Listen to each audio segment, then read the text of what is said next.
Hello and welcome back. स्वागत है एक बार फिर से आप सभी शिक्षकों का बिहार सामान्य ज्ञान की नई कक्षा में। आज हम फिर से लेके आए हैं बिहार से रिलेटेड 50 महत्वपूर्ण प्रश्न जो आपके एग्जाम में निश्चित रूप से आएगा। तो चलिए आज का पहला सवाल हम लोग देखते हैं। आज का जो पहला सवाल है वो है अंग महाजनपद की राजधानी कहाँ थी। तो याद रखिएगा अंग महाजनपद की जो राजधानी थी वो चंपा थी। और एक बात याद रखिएगा टोटल महाजनपद की जो संख्या है वो 16 है। 16 महाजनपद है। प्रश्न नंबर 2 की ओर बढ़ते हैं। प्रश्न नंबर 2 कहता है मगध महाजनपद की राजधानी कहाँ थी। तो याद रखिएगा मगध महाजनपद की जो राजधानी थी वो पाटलिपुत्र थी। चलिए प्रश्न नंबर 3 की ओर बढ़ते हैं। प्रश्न नंबर 3 कहता है प्रथम जैन संगीति की अध्यक्षता किसने की थी। तो याद रखिएगा प्रथम जैन संगीति की जो अध्यक्षता की थी वो स्थूलभद्र थे। कौन थे? तो स्थूलभद्र। चलिए प्रश्न नंबर 4 की ओर बढ़ते हैं। प्रश्न नंबर 4 कहता है प्रथम जैन संगीति का आयोजन किसके शासन काल में हुआ था। तो याद रखिएगा गुप्त काल में हुआ था। और ये किसके शासन काल में पूछ रहा है। तो याद रखिएगा चंद्रगुप्त मौर्य के शासन काल में हुआ था। चलिए प्रश्न नंबर 5 की ओर बढ़ते हैं। प्रश्न नंबर 5 कहता है मगध साम्राज्य का वास्तविक संस्थापक कौन था। तो याद रखिएगा मगध साम्राज्य का जो वास्तविक संस्थापक था वो था बिंबिसार। याद रखिएगा। चलिए प्रश्न नंबर 6 की ओर बढ़ते हैं। प्रश्न नंबर 6 कहता है बक्सर का युद्ध कब हुआ था। तो याद रखिएगा बक्सर का जो युद्ध हुआ था वो हुआ था 22 अक्टूबर 1764 ईस्वी को।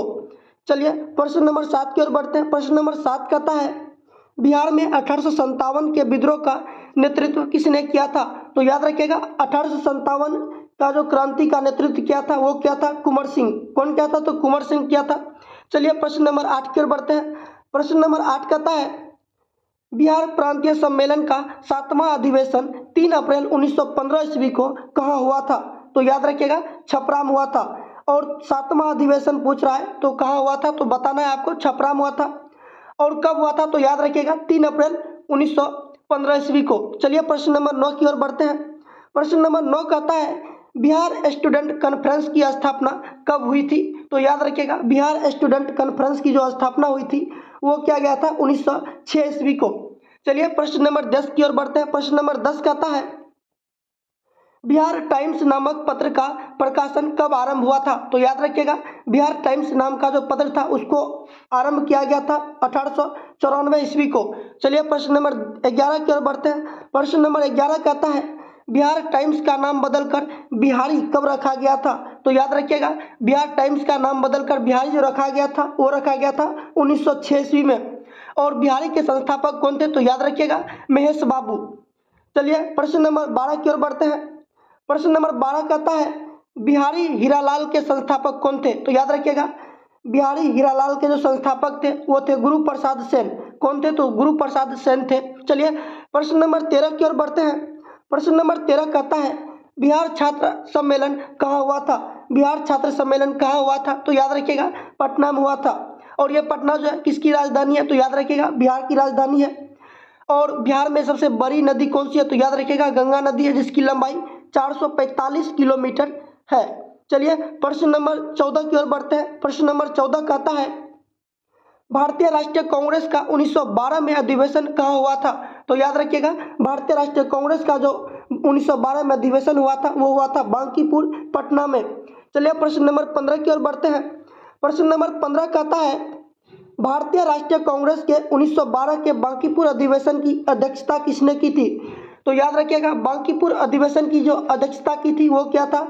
RN मधुकर। कौन क्या था? तो RN मधुकर क्या था। चलिए प्रश्न नंबर 16 की ओर बढ़ते हैं। प्रश्न नंबर 16 कहता है पटना विश्वविद्यालय की स्थापना कब हुई थी। तो याद रखिएगा पटना विश्वविद्यालय की जो स्थापना हुई थी वो हुआ था 1917 ईस्वी में।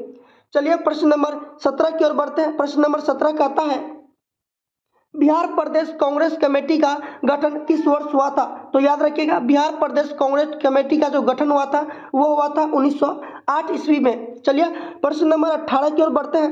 प्रश्न नंबर 18 कहता है बिहार में होम रूल लीग की स्थापना कब हुआ था। तो याद रखिएगा होम रूल लीग की जो स्थापना बिहार में हुआ था वो हुआ था 16 दिसंबर 1916 ईस्वी को। चलिए प्रश्न नंबर 19 की ओर बढ़ते हैं। प्रश्न नंबर 19 कहता है बिहार में होम रूल आंदोलन के संस्थापक कौन थे। तो याद रखिएगा होम रूल आंदोलन के जो संस्थापक थे बिहार में वो थे तो मजहूर हक। चलिए प्रश्न नंबर 20 की ओर बढ़ते हैं। प्रश्न नंबर 20 कहता है आंदोलन के दौरान एनी बेसेंट पटना कब आई थी? तो याद रखिएगा होम रूल आंदोलन के दौरान एनी बेसेंट जो है पटना 18 अप्रैल 1918 ईस्वी को आई थी। चलिए प्रश्न नंबर 21 की ओर बढ़ते हैं। प्रश्न नंबर 21 कहता है बिहार बंगाल से कब अलग हुआ था? तो याद रखिएगा बिहार बंगाल से जो अलग हुआ था वो हुआ था 1912 ईस्वी को, 12 मार्च 1912 ईस्वी को, याद रखिएगा। और इसी दिन हम लोग क्या मनाते हैं? बिहार दिवस मनाते हैं। चलिए प्रश्न नंबर 22 की ओर बढ़ते हैं। प्रश्न नंबर 22 कहता है भारत में सबसे पहले कहाँ छात्र सम्मेलन का गठन हुआ था? तो याद रखिएगा भारत में पूछ रहा है तो याद रखिएगा बिहार में हुआ था। चलिए प्रश्न नंबर 23 की ओर बढ़ते हैं। प्रश्न नंबर 23 कहता है भारतीय राष्ट्रीय कांग्रेस का 27वां अधिवेशन किस स्थान पर हुआ था? 27वां अधिवेशन पूछ रहा है तो याद रखिएगा बांकीपुर, और यह बांकीपुर कहाँ है? तो याद रखिएगा पटना में है। चलिए प्रश्न नंबर 24 की ओर बढ़ते हैं। प्रश्न नंबर 24 है खुदीराम बोस को फांसी कब दिया गया था? तो याद रखिएगा खुदीराम बोस को फांसी जो है 12 अगस्त 1908 ईस्वी को दिया गया था। चलिए प्रश्न नंबर 25 की ओर बढ़ते हैं। सतयुग नामक पत्रिका प्रकाशित किसने किया था? तो याद रखिएगा सतयुग नामक पत्रिका जो प्रकाशित किया था वो क्या था? पुरुषोत्तम नारायण नंदा। कौन क्या था? तो पुरुषोत्तम नारायण नंदा। चलिए प्रश्न नंबर 26 की ओर बढ़ते हैं। प्रश्न नंबर 26 कहता है भारत में पहली बार गांधी जी किस दिन जेल जाने को तैयार हो रहे थे? तो याद रखिएगा 18 अप्रैल 1917 ईस्वी को। चलिए प्रश्न नंबर 27 की ओर बढ़ते हैं। प्रश्न नंबर 27 है चंपारण आंदोलन का नेतृत्व किसने किया था? तो याद रखिएगा चंपारण आंदोलन का जो नेतृत्व किया था वो महात्मा गांधी ने किया था। और याद रखिएगा बिहार में जो है सबसे पहले आंदोलन जो शुरू किया गया था तो वो किया गया था चंपारण से ही। चलिए प्रश्न नंबर 28 की ओर बढ़ते हैं। प्रश्न नंबर 28 है गांधी जी चंपारण किसके बुलाने पे आए थे? यह प्रश्न बहुत ही इंपॉर्टेंट है कि गांधी जी चंपारण किसके बुलाने पे आए थे? तो याद रखिएगा राजकुमार शुक्ल के बुलाने पे। चलिए प्रश्न नंबर 29 की ओर बढ़ते हैं। प्रश्न नंबर 29 है महात्मा गांधी का पहली बार बिहार में आगमन कब हुआ था? तो महात्मा गांधी जो है बिहार सबसे पहले कब आए थे? तो याद रखिएगा 1917 ईस्वी को। चलिए प्रश्न नंबर 30 की ओर बढ़ते हैं। प्रश्न नंबर 30 कहता है तीन कठिया प्रथा सर्वाधिक प्रचलित किस जिला में था? तो याद रखिएगा बिहार के चंपारण जिले में। चलिए प्रश्न नंबर 31 की ओर बढ़ते हैं। प्रश्न नंबर 31 है भारत में महात्मा गांधी ने सर्वप्रथम किस आंदोलन में भाग लिया था? तो याद रखिएगा सबसे पहले महात्मा गांधी जो है बिहार में लिए थे चंपारण आंदोलन में। चलिए प्रश्न नंबर 32 की ओर बढ़ते हैं। प्रश्न नंबर 32 है गांधी जी ने किस किसान आंदोलन में भाग लिया था? तो याद रखिएगा चंपारण आंदोलन में। चलिए प्रश्न नंबर 33 की ओर बढ़ते हैं। प्रश्न नंबर 33 कहता है भागलपुर में आयोजित बिहार प्रांतीय सम्मेलन के 12वें अधिवेशन की अध्यक्षता किसने की थी? तो यहाँ पे पूछ रहा है 12वें अधिवेशन, तो याद रखिएगा 12वें अधिवेशन की अध्यक्षता जो है राजेंद्र प्रसाद जी ने किए थे। तो याद रखिएगा राजेंद्र प्रसाद। चलिए प्रश्न नंबर 34 की ओर बढ़ते हैं। प्रश्न नंबर 34 कहता है बिहार में इस आंदोलन के दौरान राजेंद्र प्रसाद ने वकालत छोड़ दी थी? तो याद रखिएगा असहयोग आंदोलन के दौरान जो है राजेंद्र प्रसाद वो वकालत छोड़ दिया था। चलिए प्रश्न नंबर 35 की ओर बढ़ते हैं। प्रश्न नंबर 35 है बिहार में झंडा दिवस कब मनाया गया था? तो याद रखिएगा बिहार में झंडा दिवस जो है 18 जुलाई 1923 ईस्वी को मनाया गया था। चलिए प्रश्न नंबर 36 की ओर बढ़ते हैं। प्रश्न नंबर 36 कहता है वर्ष 1923 में खिलाफत सम्मेलन की बैठक की अध्यक्षता किसने की थी? तो याद रखिएगा खिलाफत सम्मेलन की बैठक की अध्यक्षता जो है सुलेमान नकवी ने किया था। कौन किया था? सुलेमान नकवी। चलिए प्रश्न नंबर 37 की ओर बढ़ते हैं। प्रश्न नंबर 37 है बिहार में रॉयल एक्ट के विरोध आंदोलन कब आरंभ हुआ था? तो याद रखिएगा बिहार में रॉयल एक्ट जो है वो हुआ था फरवरी 1919 ईस्वी को। चलिए प्रश्न नंबर 38 की ओर बढ़ते हैं। प्रश्न नंबर 38 है बिहार में खिलाफत आंदोलन का कब आरंभ हुआ था? तो याद रखिएगा बिहार में जो खिलाफत आंदोलन शुरू हुआ था वो हुआ था 1919 ईस्वी को। चलिए प्रश्न नंबर 39 की ओर बढ़ते हैं। प्रश्न नंबर 39 कहता है बिहार में असहयोग आंदोलन कब आरंभ हुआ था? तो याद रखिएगा बिहार में असहयोग आंदोलन जो शुरू हुआ था वो हुआ था 1920 ईस्वी में। चलिए प्रश्न नंबर 40 की ओर बढ़ते हैं। प्रश्न नंबर 40 कहता है हिंदी साप्ताहिक देश का प्रकाशन आरंभ किसने किया था? हिंदी साप्ताहिक देश का प्रकाशन किसने किया था? तो याद रखिएगा राजेंद्र प्रसाद जी ने। चलिए प्रश्न नंबर 41 की ओर बढ़ते हैं। प्रश्न नंबर 41 कहता है किसान समाचार पत्र के संस्थापक कौन थे? किसान समाचार पत्र के संस्थापक कौन थे? तो याद रखिएगा स्वामी विद्यानंद जी। कौन थे? स्वामी विद्यानंद जी। चलिए प्रश्न नंबर 42 की ओर बढ़ते हैं। प्रश्न नंबर 42 कहता है बिहार में कौन सा जिला असहयोग आंदोलन का सबसे बड़ा केंद्र था? तो असहयोग आंदोलन का सबसे बड़ा केंद्र जो था बिहार में वो था मुजफ्फरपुर। चलिए प्रश्न नंबर 43 की ओर बढ़ते हैं। प्रश्न नंबर 43 कहता है भारतीय राष्ट्रीय कांग्रेस का 37वां अधिवेशन 1922 में कहाँ हुआ था?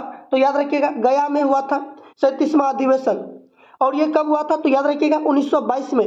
चलिए प्रश्न नंबर 44 की ओर बढ़ते हैं। प्रश्न नंबर 44 कहता है बिहार के स्वराज पार्टी की स्थापना कब हुई थी? बिहार में स्वराज पार्टी की स्थापना कब हुई थी? तो याद रखिएगा फरवरी 1923 ईस्वी में। चलिए प्रश्न नंबर 45 की ओर बढ़ते हैं। प्रश्न नंबर 45 कहता है साइमन कमीशन पटना कब आया था? तो याद रखिएगा साइमन कमीशन जो पटना आया था वो आया था 12 दिसंबर 1928 ईस्वी में। चलिए प्रश्न नंबर 46 की ओर बढ़ते हैं। प्रश्न नंबर 46 कहता है बिहार में साइमन कमीशन के बहिष्कार कौन किए थे?